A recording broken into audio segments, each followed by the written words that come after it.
Hi everyone. Today I would like us to ponder a couple of passages within the Word of God, which I believe is so monumental for all Christian believers. It's because at the end of Jesus' life, Jesus prays, and he does three prayers. He prays one for his disciples. The second group of people he prays for is for himself. The third group that he prays for, it says here in John 17:20, let's read it together. My prayer is not for them alone. I pray also for those who will believe in me through their message. For those who will believe in me through my message. Before Jesus died, before he went to be on the cross, he prayed for all those who would believe through the disciples' message. In other words, Jesus prayed for you and I right before he died. So this passage today we're going to look at together because I believe it is weighty, it's important, it's relevant. Because if Jesus prayed this before he was about to be murdered, then surely it was the most important thing that would have been on his heart at the time. So let's have a look at it together.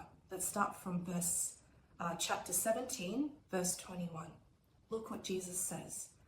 That all of them may be one, just as you and I are one. What did Jesus pray for? For us, the family of God, that we would be one. Unity, that's the first point, that we would be unified in Jesus Christ, in him. And the example that he gives is not a lowly method of unity. His example of unity is the very unity that him, the Father, and the Holy Spirit have together. That's the highest level of unity that anyone can possibly have. And yet Jesus prays that we will be one, just like he and the Father and the Holy Spirit are one.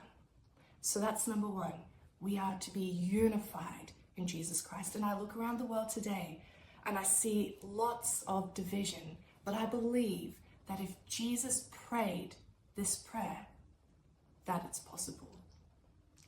And I love what Saint Augustine says. He says, in all things essential, let there be unity. In all things non-essential, let there be what? Diversity. But in everything, let there be charity. And the interesting thing about this is charity, that word, is translated into agape. It means agape. So in all things, let there be love. In the things that are essential, the essential things of God, let us unify.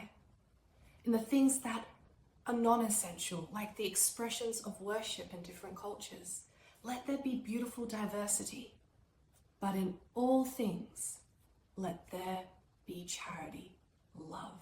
And that is my prayer for the body of Christ. And that is so fundamental to what we believe in Online Bible College, that it doesn't matter the race or the background, we are all one in Jesus Christ, equipping ourselves for a bigger purpose. Thank you for joining in with us today. Next week, come again for part 2.